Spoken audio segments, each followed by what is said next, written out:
Niagara Foundation is a prestigious organization with a great mission to bring the people of the society together for greater good. I am honored to serve as co-chair for this year's event. Niagara Foundation serves societal peace, love and friendship wisely and compassionately, in support of human dignity and the common good, by striving to bring forth the common values of humanity, values such as understanding, tolerance, respect, and compassion. Our world today is a global village. It is impossible to live anywhere without experiencing diversity. In order for everyone to live peacefully, it is important for individuals to rise above differences that drive them apart or against each other. Niagara Foundation envisions a community in which people from all walks of life interact with each other and cooperate to serve their communities, thereby strengthening civil society and promoting the development of human values.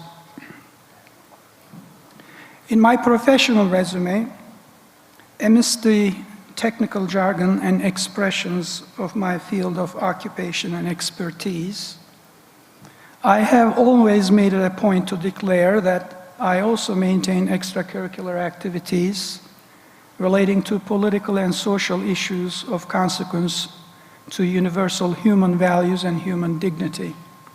Hence, with the purposes of the Niagara Foundation I just described, I found it naturally befitting to serve as an advisory board member of the foundation in Ohio when they offered me this honor. But beyond what I described about the Niagara Foundation, let me take the liberty to expound on what lies in the background of this endeavor, as I presume some of the guests here tonight might have only a sketchy idea about it, and try to assess the significance of the awards and tonight's gathering. Several months ago, being a professor at this great institution, I received a communication from President Gordon Gee's office inquiring about the purposes, goals, and motivations of this organization, because they had been contacted by the Niagara Foundation to present President Gee a Peace and Dialogue Award.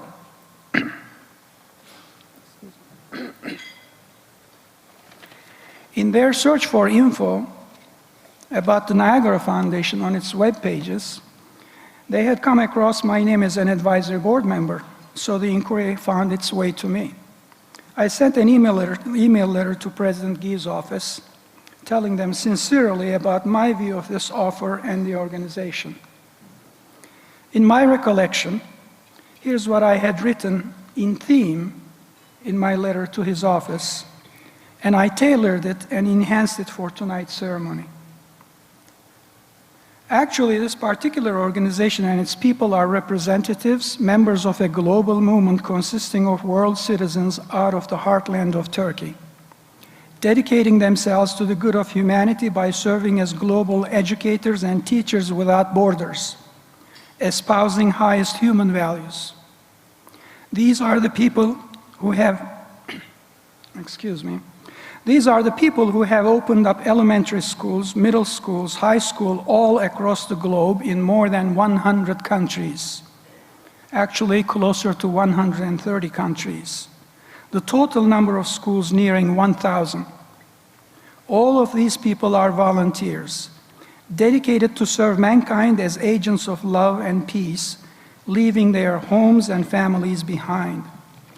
Their inner fuel is sustained by nothing but their faith only, not expecting nor asking for anything in return for their services, without discriminating humans with regard to race, religion, ethnicity, or social status. Furthermore, they also make themselves and their services available to those who are in need. Not only do they provide, not only do they provide teaching and education, but they also reach out to the communities in which they live to serve them beyond school walls, spreading the message of peace, the light from Anatolia, the Asia Minor. They are a helping hand for the needy and poor if a disaster strikes anywhere in the world. Where do the resources come from? This is all a non-governmental civil initiative, a civil movement. This is all about charity to humankind provided by the individuals, businessmen, rich, middle income, and even poor. Yes, even poor families, small, middle, big-scale businesses and companies, silent givers and donators, entrepreneurs, all from the heartland of Turkey, from its villages, small towns, small cities, big cities, and metropolises. An act that is now increasingly involving people of Turkish origin living in many other countries outside of Turkey, as well as the philanthropic citizens of the countries in which these schools are located. This is beyond and above what local resources might have been made available by the local governing and supervisory bodies in conformity with their regulations. These schools are established under and supervised by the laws and regulations of the hosting countries. There is no hidden agenda. There is no illegality. There is no mischief.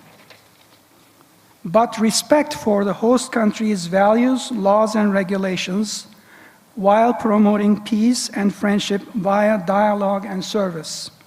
The students at these schools may be needy and provided scholarships, room and board included, may be the ones more blessed by their family status, be it in wealth, political, bureaucratic, and social status.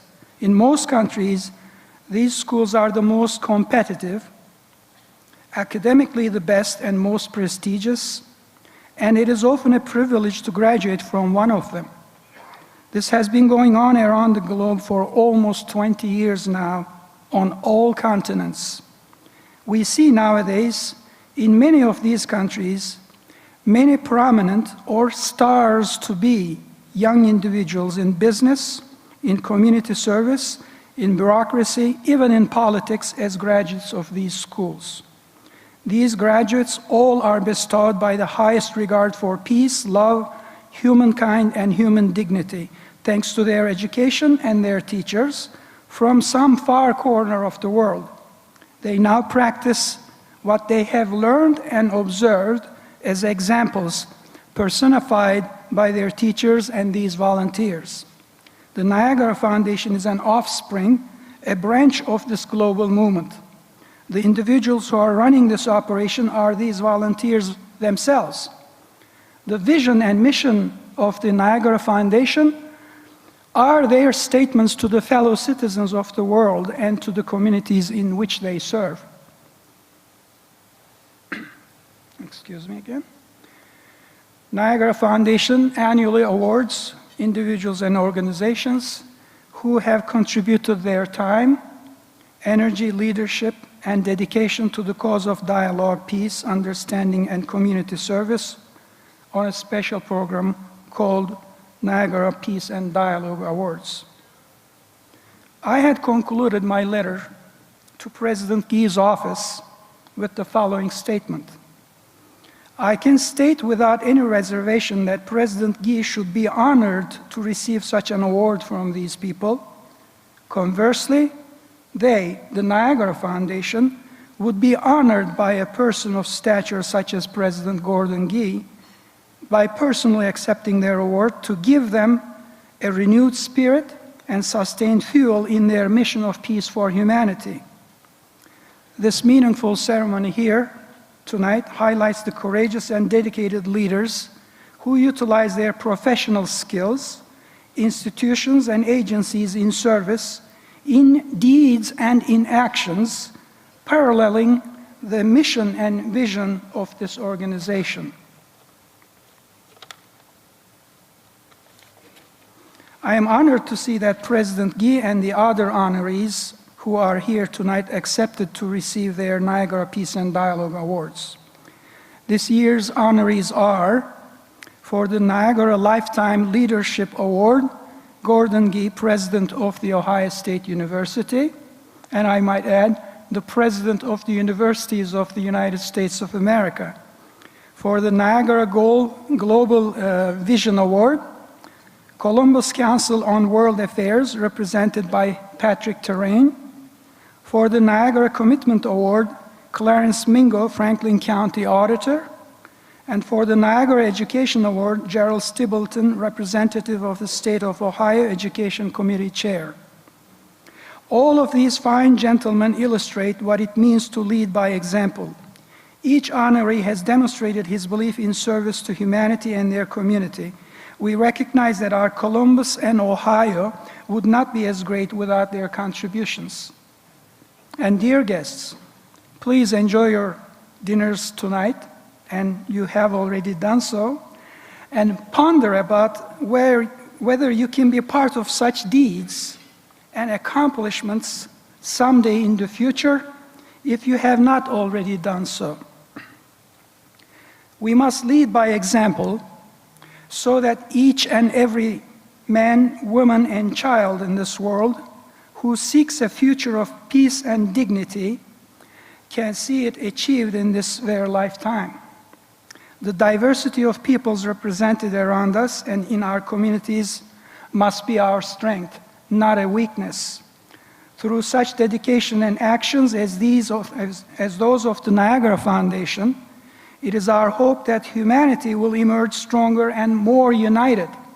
Let us know that history and humanity will judge us on and by what we can build and build together in service, not on and by what we destroy. This way, we together must and will be on the right side of history. The volunteers of the Niagara Foundation in this room and around the country, and the awardees presented here tonight, rhyming in action and deeds with them in this sense, are and will be history makers. I applaud the Niagara Foundation and the awardees and wish them continued success. And thank you for paying attention to what I had to say, and good night, and may God bless you all. Thank you. Dear honorees of tonight, dear loved ones and guests, presidents, agents, community and faith leaders, educators, professors, dignitaries, and valuable guests. On behalf of Niagara Foundation, I would like to welcome you to the 2011 Peace and Dialogue Awards. We welcome you all this evening to an event devoted to promoting peace in the world and enhancing dialogue among the different faiths and cultures. Our hope is rather simple. Our wish is for all of us, as divergent as we are, to live together in peace and harmony. The reason for our gathering here tonight is simple but noble. We are here to honor and recognize very inspiring individuals and groups who have dedicated themselves to peace, community service, education, and positive dialogues. We as the Niagara Foundation feel profoundly honored to present them with the awards they so justly and completely deserve. This evening, we would like to award those who are outstanding contributors of peace and dialogue. Let us pay tribute to these individuals for their tireless dedication, devout commitment, and enormous efforts. These are the very individuals we applaud tonight. They share our common interests. These are the men and women we honor this evening. We value their dedication. We salute their courage. We pay tribute to their continuous support and dedication. They have demonstrated their commitment and dedication to peace and dialogue. Let their devotion and courage be an inspiration to us all, and may others follow in their footsteps. And who knows, maybe this annual event will encourage a little competition among the Ohioan leaders to do more and more good for our community. We feel the responsibility of applauding these heroes. This is our time. If I don't work on peace, if you don't work on peace, how we will have a world that we are proud to show to our future generations. I consider it a great privilege to be in their presence tonight and would like to congratulate our honorees and thank them once again for their impressive work. I would like to extend my gratitude to those who have taken their time to nominate them and those who have taken their time to come here to celebrate their achievements and to highlight our future role models. I would like to take this opportunity to thank my staff and the event planning committee who has volunteered their time and efforts to support our events and worked in patience and determination to organize a night that is unforgettable for all that attend. I would like to thank friends from Core Design for their great multimedia work and great artwork. Alper Yılmaz, project coordinator. I also would like to thank Students for Dialogue for their hard work, Hüseyin Acan and Fatih Ölmez for all of their efforts, and interns and volunteers of Niagara Foundation who have never said no to long hours. I want to thank Dr. Hayrani Öz for becoming the co-chair, and I want to thank Barbara Pretzner to agree to become tonight's Master of Ceremonies. And I would like to send my special thanks to Maureen Miller from President Gee's office, and Angela Musselman from Franklin County Auditor's office, Ellison Miles from Representative Stapleton's office, and Rhonda Nicholas from the Columbus Council on World Affairs for their valuable collaboration in making this event come true. I want to thank the Ohio State University, Turkish American Society of Ohio for supporting our award ceremony. Finally, my thanks go to Speaker of the House, Willem Batchelder. He was supposed to be here, but for some reason he has another appointment to be attended though. And Representative John Adams. My good friends, Representative Cliff Rosenberger and Patrick Terrain. By the way, they are my real friends, not a Facebook friends. For their support and belief Niagara Foundation's works and paying tribute to tonight's honorees. Niagara Foundation really likes you with its soul. We love our friends, neither with heart nor with mind. Perchance, heart stops, mind forgets. We love our friends with our soul. It never stops nor forgets. Thank you and enjoy the night.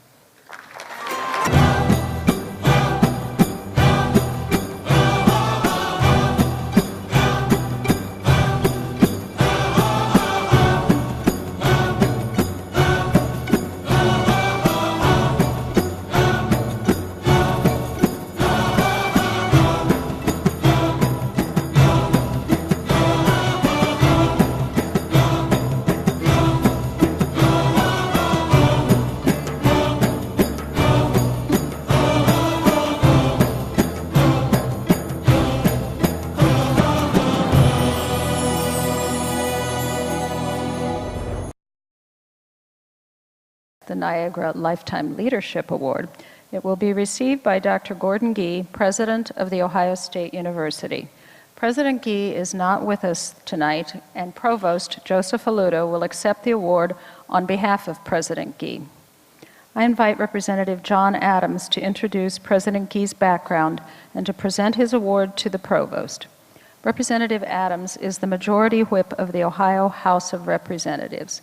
Please welcome Representative Adams. This is amazing. I can't see a thing up here.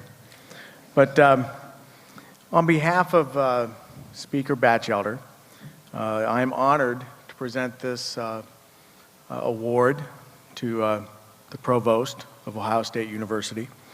I asked earlier today, what is the protocol for reading a bio of Gordon Gee? And I was told that you can take what they give you and make it shorter or longer. And I decided that what you have in your program is exactly what they gave me. And Gordon Gee is probably, I would have to say, the most popular unelected politician in the state of Ohio. And he deserves the award. So would you please come up, sir, or would you like me to go down there to present the award? Be coming up?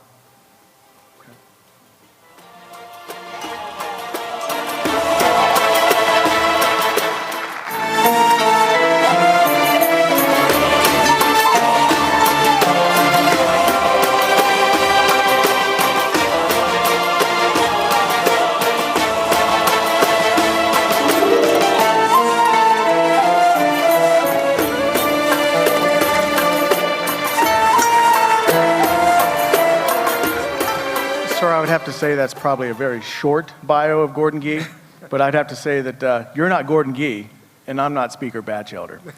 But congratulations, and I will let you speak, sir.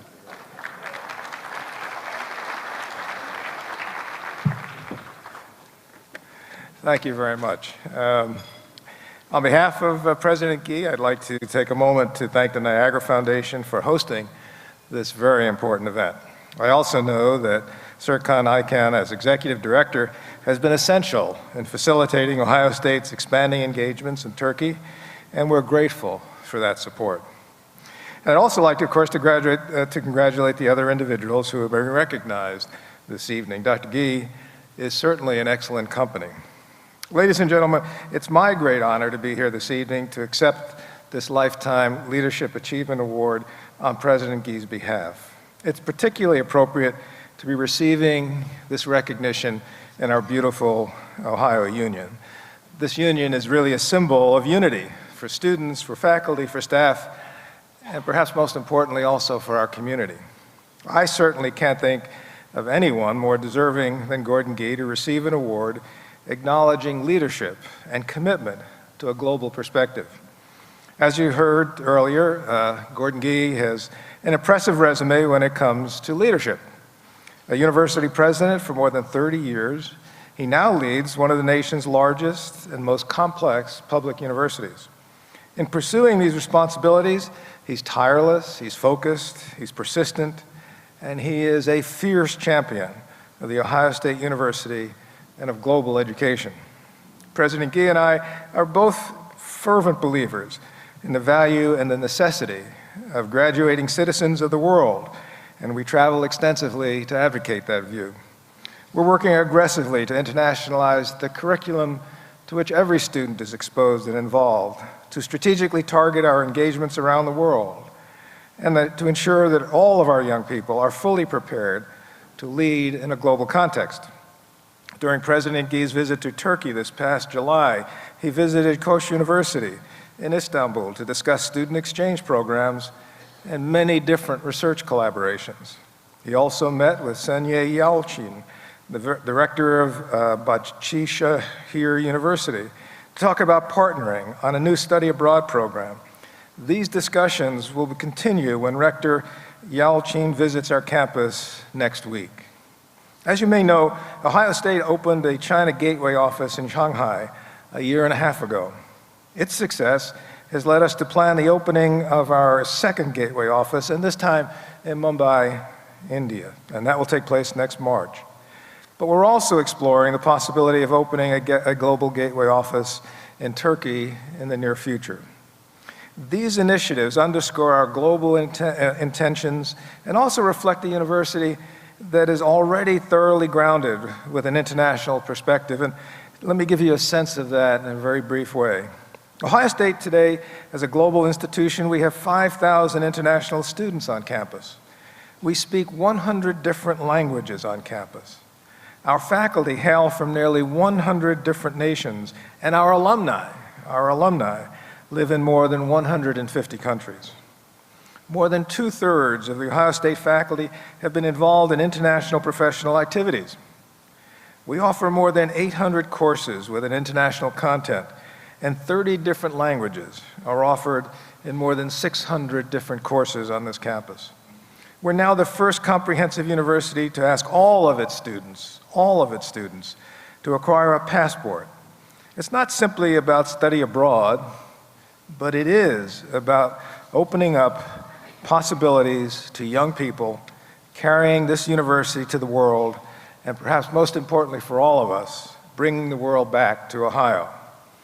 And I'd like to close my comments really with just a brief statement that was made by President Gee not long ago, and I quote now: "We can offer no better preparation for the future than to claim for our students an imagination that's as big as the world itself." And I think that passionately sums up our belief in the power and the potential of global education, which is reflected in events such as this. So it's my personal honor and my pleasure to accept this award on behalf of President Gee and The Ohio State University. Thank you very much.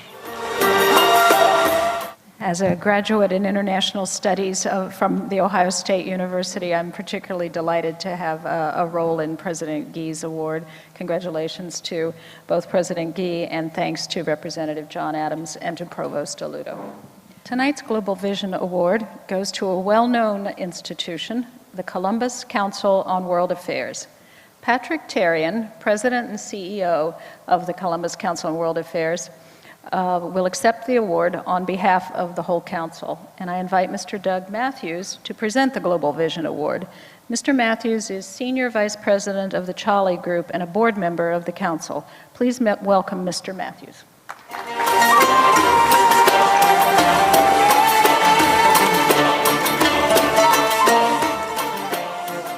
Good evening. What a great event.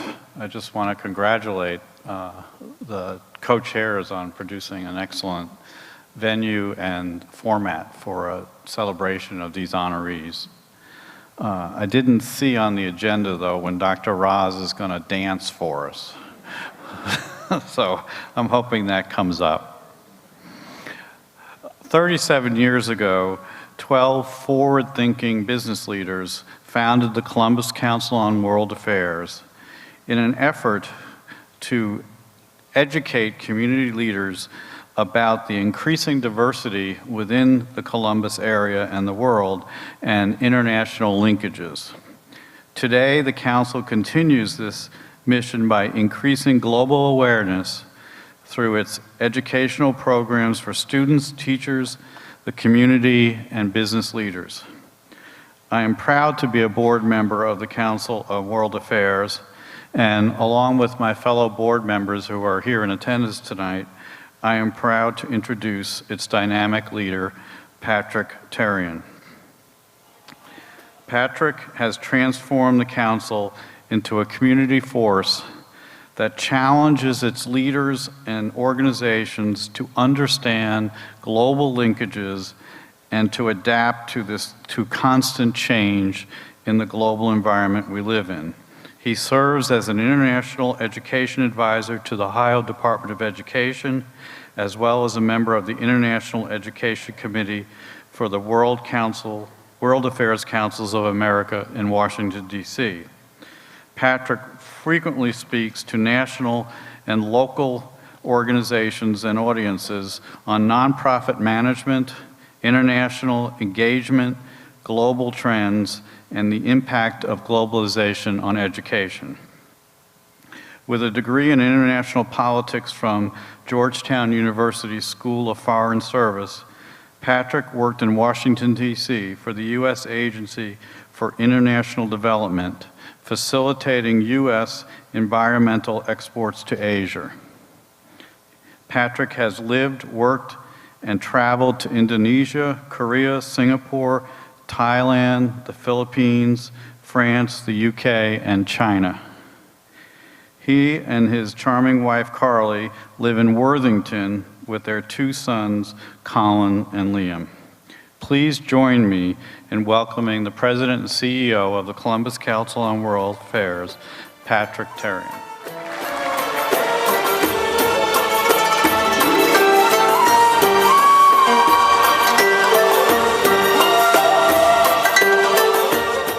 On behalf of the board, staff, members, volunteers, and more than 5,000 individuals that the Columbus Council on World Affairs educates each year, I'm deeply honored and accept this award with humility. Humility because I'm in the presence of such greatness with these other honorees. In addition to those honored today, the Arnie Duncan now is the U.S. Secretary of Education. You had the Archbishop of Chicago, many priests, which reminded me the last time I was with a priest was in confession. I won't do that tonight, but it brought back scary memories. Also with respect and humility because I'm in the presence of the Niagara Foundation. And as Dr. Oz talked about, the work that the Niagara Foundation does to bring people together, to celebrate our uniqueness and yet our commonness is needed in today's world. I'd like to thank and honor and ask for your applause for Serkan, who leads this dynamic organization. You should be proud to have him as your leader. Please join me in thanking him.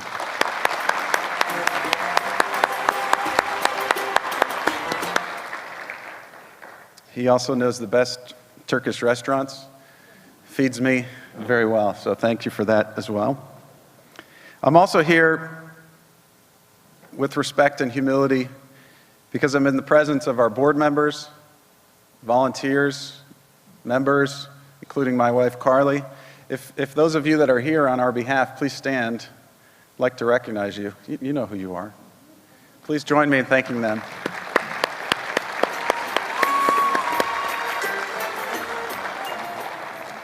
I'm humbled because these are the people that do this work without pay. They do it in their free time without being paid because they believe in it. That inspires me to do the work that I do every day. The Pew Center recently did a study. They asked Americans, should we be more engaged or less engaged in the world? And only 33% of Americans felt that we need to be more engaged in the world. The trend is downward. It used to be 46%. They think we should focus on home. A home that in Columbus, Ohio, beyond the amazing statistics that Dr. Aludo mentioned, there are 184 languages just in the high schools in this area. We have the second largest Somali population outside of Mogadishu and after Minneapolis. About 500,000 Ohio jobs depend on exports. And you may have seen a recent article in the Dispatch when Les Wexner said, I need more executives that speak global languages. This is the home that Americans want to focus on. But this is a home that's both local and global. Separating the two is impossible. An earthquake in Turkey, a famine in Somalia, impacts us here in Columbus, Ohio. And so the Council's mission to increase global awareness in the Columbus region really focuses on that reality. Global is local. We're here to educate people to increase their understanding, propel respect, so ultimately we each can thrive in a global society. And I'd like to thank each of you, thank the Niagara Foundation for helping us do that every day. Thank you. I invite Mr. Bipender Jindal to introduce Mr. Mingo and present his award. Mr. Jindal is the Assistant Vice President and Director of Environmental Services at CTL Engineering Incorporated. Please welcome Mr. Jindal.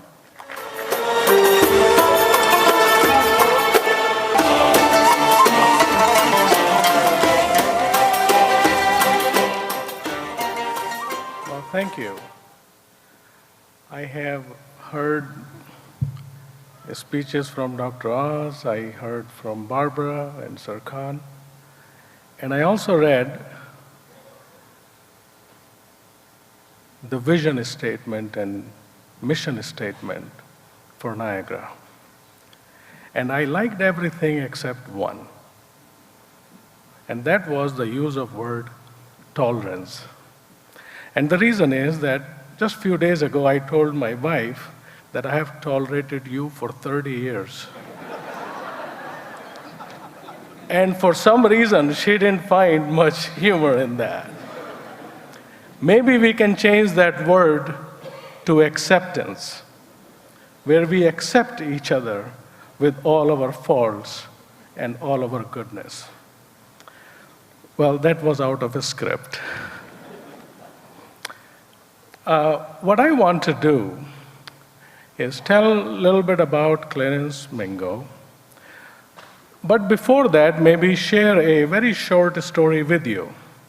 That in India, there was an old monk, and when we talked about humility, in order to keep them humble, they cannot earn their living and they have to go door to door to beg for food.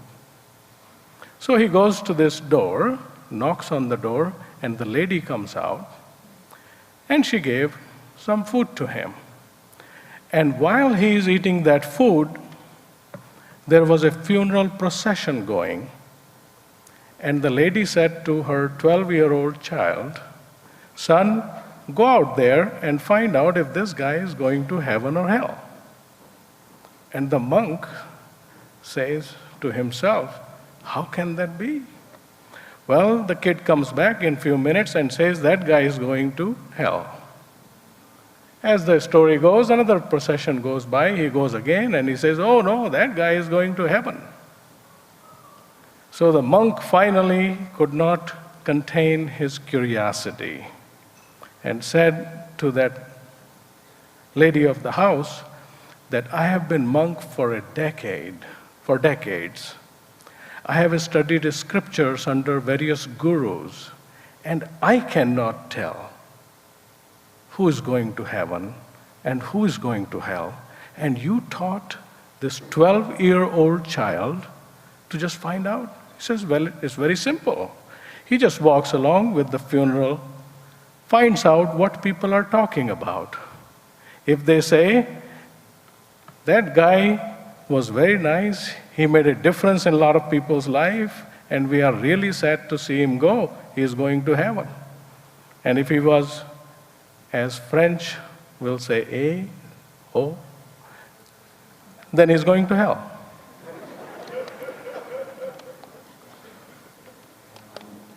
Well, I was being politically correct even though I came to this country in the 70s.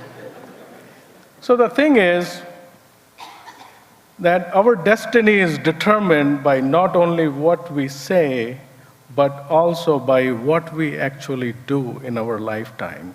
Doesn't matter who you are. Someone has said that we all have finite time on this earth, but there are three major categories of people. Ones who leave this world a better place. Second, who only care for themselves. And third, who cause catastrophe and damage to others. And one thing I can tell you, that Auditor Clarence Mingo is in the first category. You could clap.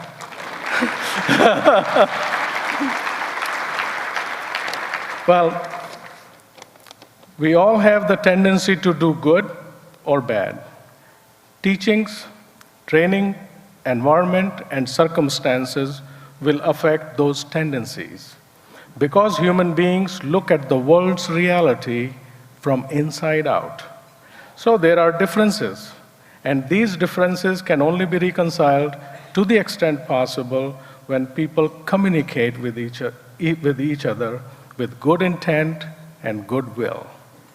And that is why organizations like Niagara Foundation are needed to promote good tendencies and let the peace and goodwill prosper. Now about Clarence Mingo, I am very honored that you asked me to present this award to you. As far as his bio is concerned, my recommendation will be that you all Google it. But as far as his life is concerned, he has been all about service to his country and his community, and of course, his family. And his words and action match. He is a veteran of U.S. Army, an attorney by education from the Ohio State University. Franklin County courts frequently appointed him to serve as a guardian ad litem, which means child advocate, representing the interest of children in abuse, neglect, or divorce cases. He also serviced the Legal Aid Society of Columbus Neighborhood Service Project, whereby representing indigent county residents with legal issues involving housing, public benefits, etc. In 2007, the late Justice of Ohio Supreme Court, Thomas Moyer, appointed him as a commissioner of the Ohio Court of Claims. In 2009, Clarence was appointed as a Franklin County auditor, but in 2010, voters elected him again for full 4-year term. Governor Kasich has also appointed him to the Ohio Lottery Commission, and he is married to his lovely high school sweetheart, Angela, and they have 2 children. Please give him a big round of applause to welcome Clarence Mingo.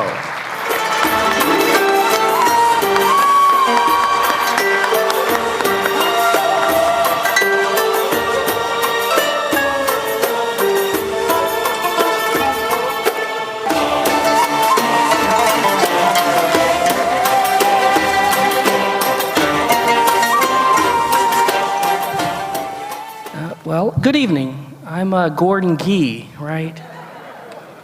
Well, now that's not true. I'm Clarence Mingo, and I serve as your Franklin County Auditor if you live here in Franklin County. And it is my great and distinct honor to be the recipient of this particular award. It is a good thing that we do tonight. It is for a very good purpose that we gather the concept of peace and dialogue. It is all too often true that we let so many things divide us. You know these things well. They would be race, gender, perhaps socioeconomic status. And the next year we'll let another important concept divide us, and that will be politics. We will go at one another as Republicans or Democrats and fiercely contest various offices in the land. All of these things divide us. And tonight we have the privilege of gathering for the sake of unity and for the hope of peace and dialogue. And it would be very appropriate that we undertook an effort to find cause to measure and to judge one another in a different context besides race, gender, or perhaps socioeconomic status. And that measurement would always involve character. Tonight I commend the Niagara Foundation for your commitment to peace and dialogue. I also applaud Sir Khan for his commitment to ensuring that the Turkish community leaves a sizable footprint on the fabric here in Franklin County. And I applaud all of you for taking time out to attend this event to celebrate and to acknowledge the concepts of peace and dialogue. Grace and peace to all of you. Thank you so very much. Tonight's Niagara Education Award goes to Representative Gerald L. Stebleton, Chair of the Education Committee of the Ohio House of Representatives. I invite Professor Charlie Wilson to introduce Gerald Stebleton and to present his award. Professor Wilson is Associate Professor in the Moritz School of Law at The Ohio State University, and he's President of the Ohio School Boards Association for 2011 and 2012. And recently elected, as of this week, member of the Worthington School Board. Please welcome Professor Wilson. I'm incredibly honored and humbled to be a part of this activity, this wonderful, wonderful evening of fellowship and celebration of internationalism, of globalism, of diversity, of inclusion, and of acceptance. I'm humbled and honored because of these 4 honorees. First and foremost, of course, is Clarence Mingo, my former student. Always to me as a law professor, my students and my former students are first and foremost. And this is an incredible honor to be part of something that Clarence Mingo is being honored. Number 2 is my boss, ultimately, E. Gordon Gee. It's an honor to be involved in an activity in which President Gee is being involved. I've known President Gee for 35 years. The two of us clerked with the very same federal judge. Number 3 is my good friend and constituent, Patrick Tarian, somebody who is dedicated and committed to making this community, my Worthington School District, this country, and this globe a better place. He contacted me a few months ago about what can we do to bring globalism, internationalism, and foreign languages to the Worthington school system. And together, Patrick and I are going to make sure that Worthington stops educating just monolingual students, but students that are truly bilingual and multilingual. We're going to get it done, Patrick. And finally, and most important, I'm honored to be up here introducing Chairman Gerald Stapleton of the House Education Committee.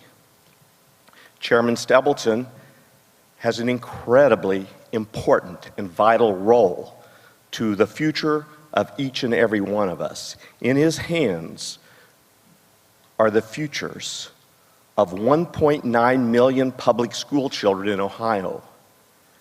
What the General Assembly does to and for those 1.9 million public school children is absolutely critical to the future of Ohio in a global economy, a flat earth, as Thomas Friedman calls it.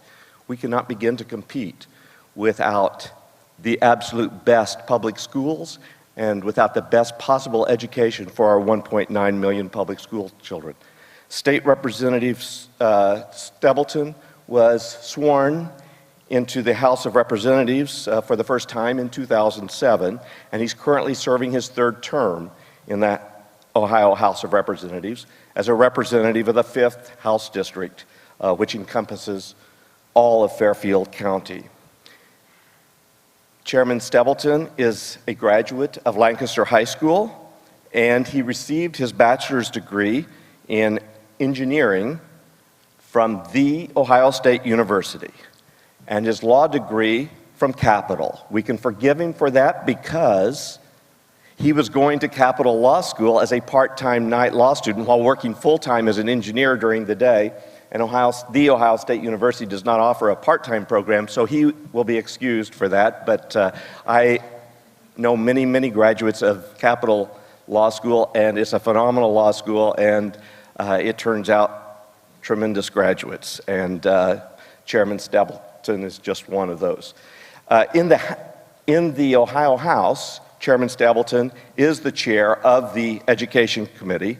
In addition, he also serves on the Primary and Secondary Education Subcommittee of the House Finance Committee. And finally, he is a member also of the House Judiciary Committee. In addition to his extremely important obligations in the legislature, Representative Stapleton is the founder and senior partner, and now of counsel, to a Lancaster law firm, which he, as I said, founded. Prior to serving in the House of Representatives, he was also a very dedicated public servant, serving, first of all, 2 terms on the Lancaster City Council, and then, I'm somewhat biased about this, being a school board member, and actually I'll be president of the Ohio School Boards Association in 2013, but as he served 2 very important terms on the Lancaster Board of Education. In addition, he's worked for the Franklin County Prosecutor's Office, Battelle Memorial Institute, and Grumman Aircraft and Rockwell International as an aeronautical engineer.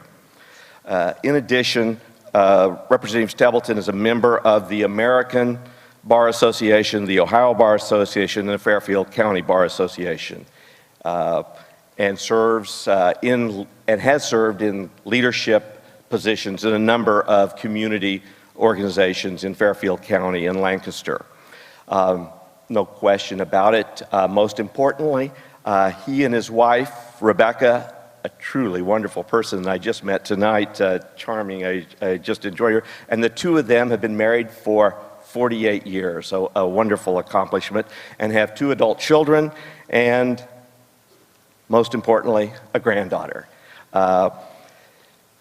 I would be remiss, though, if I didn't point out that a little bit, besides about his bio, Chairman Stapleton is somebody who is well known in the State House as somebody very, very interested in the quality education that is available to all Ohio students. He works extremely hard on the behalf of Ohio's students, and he's always willing to consider all avenues for improvement of education in Ohio. As committee chair, he tries and succeeds in being fair, and he is always, always interested in hearing the comments of everyone presenting testimony before his committee. Finally, I would truly be remiss if I didn't say that Representative Stapleton is exhibit number one for why Ohio needs to abolish term limits, because it is representatives like Professor Stapleton that we need for more than the 8 years that our current law allows. And I'm hoping that he and Speaker Batchelder, whom I heard speak at the faculty club just a couple of hours ago, also talk about what term limits in Ohio means. As Speaker Batchelder said, he said, once you master the material, learn what you are doing, and know how to do your job, then under Ohio law, you're required to leave the legislature, even if your constituents want to vote to keep you as their representative. And so I truly hope that under Speaker Batchelder and Chair Stapleton, the General Assembly will return democracy to Ohio and abolish term limits so we can keep highly competent, highly valuable, highly dedicated representatives like Chairman Stapleton. Chairman Stapleton, you've always had an excellent relationship with the Ohio School Boards Association, and you've always been willing to reach out to the Ohio School Boards Association on matters concerning children in public schools, and we genuinely thank you on behalf of the Ohio public school children who do not have a voice themselves, but we thank you for all you do for us. So at this time, I would like for you to applaud that wonderful, wonderful chair of the Ohio Education Committee, Gerald Stapleton. Thank you very much.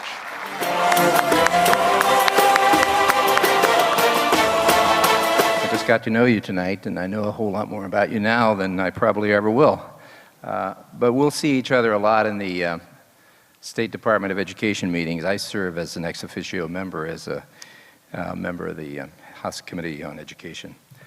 I can't see anybody. I would just like to thank the Niagara Foundation for this award, and I accept this on behalf of the entire Ohio General Assembly. I am the chairman of the Education Committee, as Charlie said, but receiving this award, I receive it on behalf of the whole House because, as school boards know, they can only act as a board and not as individuals. And I act as a member of the House, as one of 99. We have 23 members in the House Education Committee, and each of us who are there, Republicans and Democrats alike, know that education is, in our opinion, the most important thing that we do in the Ohio General Assembly. I believe that that's true in all of our society. Children stir my imagination. They excite me. When you look at them, there was a little girl walking down the hall tonight, probably 1.5 or 2 years old, with her father, I presume, who was, I think he's here tonight. And I looked at this little girl and I thought, there's our future. And the state of Ohio's future is in the hands of our children. We try in the Ohio House of Representatives to listen to the viewpoints of all who come and testify, as difficult as that may be at times. Because sometimes you hear things that you don't like to hear. Sometimes there are things that we don't like to hear that we should hear, and sometimes it's just the other way around. But the education community is doing a great job in this state in many ways, but we do have a long way to go. And we know this, that peace and dialogue in the United States, in Ohio, throughout the world, will come through education. And the children that we educate in this state, the children that we educate in each of our communities, are each one very, very important. And so on behalf of the House, I accept this award for the House and for the Education Committee, and I thank the Niagara Foundation for this award. Thank you very much. Well, the Education Award seems like it was the perfect award to end our presentations on this evening, since it sounds as if the future of Ohio education is in good hands with Representative Stebbleton as the chair of the committee. So congratulations, and thanks to Professor Wilson. And congratulations to all of tonight's honorees for their great and outstanding service to the global Ohio community and humanity. Now, I'd like to have your attention on the screens for one last time for Representative Tracy Maxwell Hurd's closing remarks. Representative Hurd had a schedule change and was called out of the city for an unexpected meeting, so she videotaped her remarks for us. She is the Minority Whip of the Ohio House of Representatives. Please direct your attention to the screens one last time. Good evening, everyone. Let me begin by expressing how truly disappointed I am that I was unable to be present in person with you this evening at this year's Niagara Peace and Dialogue Awards, especially as you are in my city. I want to begin by adding my congratulations to the award recipients tonight. I can say I have the distinct pleasure of knowing of all and working with two directly. All well-deserved. I believe it is important to recognize the contributions of the leaders of our day while they yet labor. Not for vanity or ego, but because it is encouragement to continue on, especially in challenging times. Congratulations to Dr. Gee, the Columbus Council on World Affairs, Auditor Mingo, and Representative Stebbleton, and thank you for your contributions. I had the life-changing privilege of being introduced to the Niagara Foundation a little over 3 years ago at a dinner in the atrium of the State House.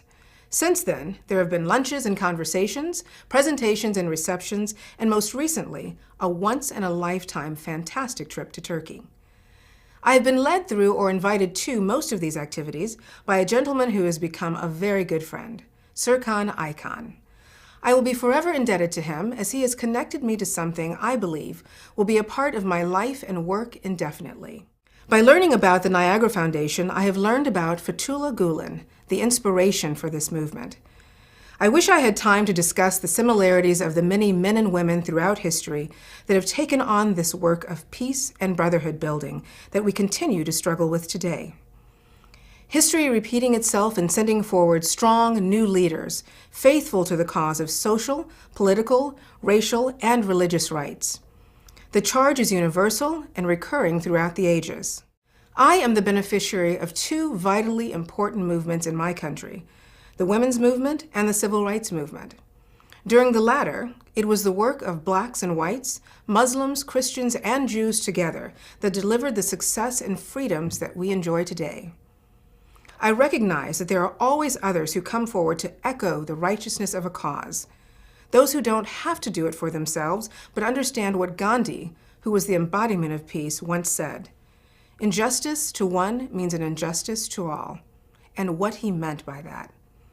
We are less when our brothers suffer, and we are all more when we create room for our brother at the table. Jesus, Muhammad, Gandhi, Mother Teresa, Malcolm X, Dr. King, Shirley Chisholm, Fethullah Gulen, you and I.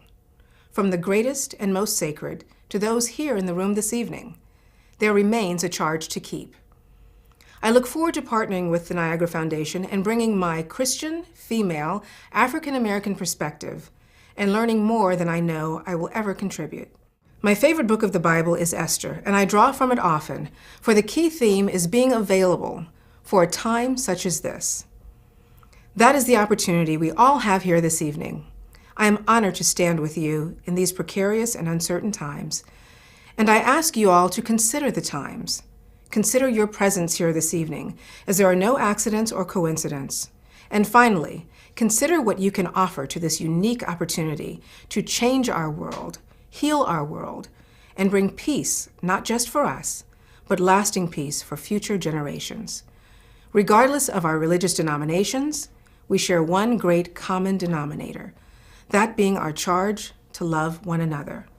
So, shalom, salat ve'salam, peace and blessings to you all. Good night. And especially please join me in one last as they say in Spanish, fuerte aplauso, a very strong round of applause for all of tonight's honorees and the institutions they represent. I think the best thing we can all do is take the inspiration we've received tonight and go home and act on it every day. Hope to see you again next year. Thank you.